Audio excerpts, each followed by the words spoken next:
Oi, gente, eu sou a Jéssica, sou professora de Biologia e hoje eu vou resolver com vocês um exercício sobre genes letais. Mas antes disso, não se esquece de se inscrever no canal, deixar o seu like e compartilhar bastante esse vídeo.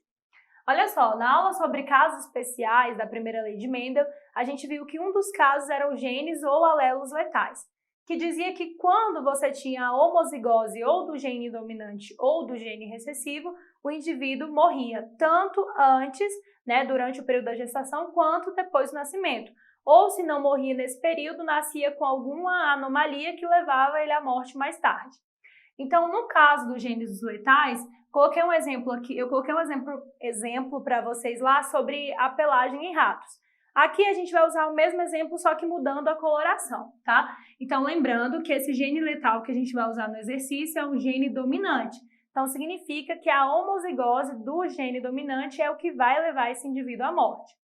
Aqui nós temos 3 genótipos diferentes. O primeiro é Mzinho, que é aquele indivíduo que é homozigoto recessivo, que vai expressar a característica pelagem preta.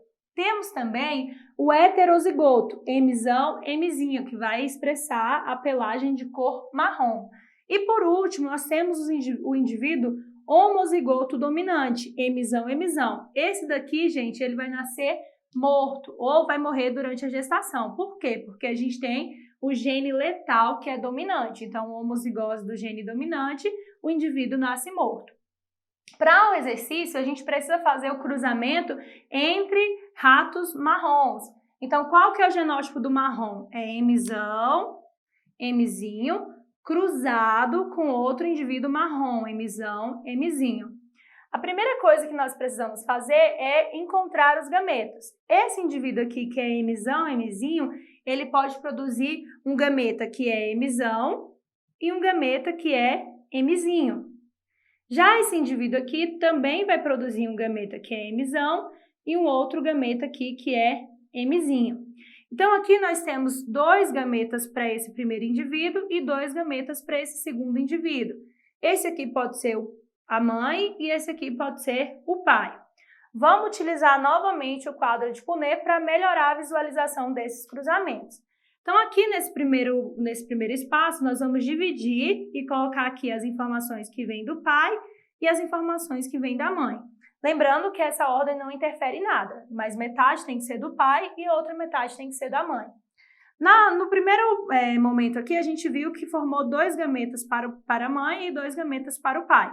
Então, nós vamos colocar esses gametas aqui. Vai ficar como Mzão, Mzinho, gameta da mãe, e aqui Mzão, Mzinho, gameta do pai. Agora, vamos ver como que fica esse cruzamento. Nesse primeiro espaço aqui, a gente tem metade que vem da mãe e a metade que vem do pai. Então, Mzão, Mzão.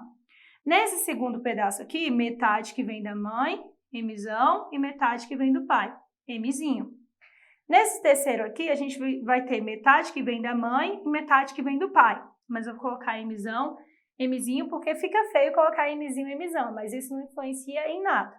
E no final, você vai ter metade que veio da mãe e a outra metade que veio do pai, que vai ser Mzinho, Mzinho.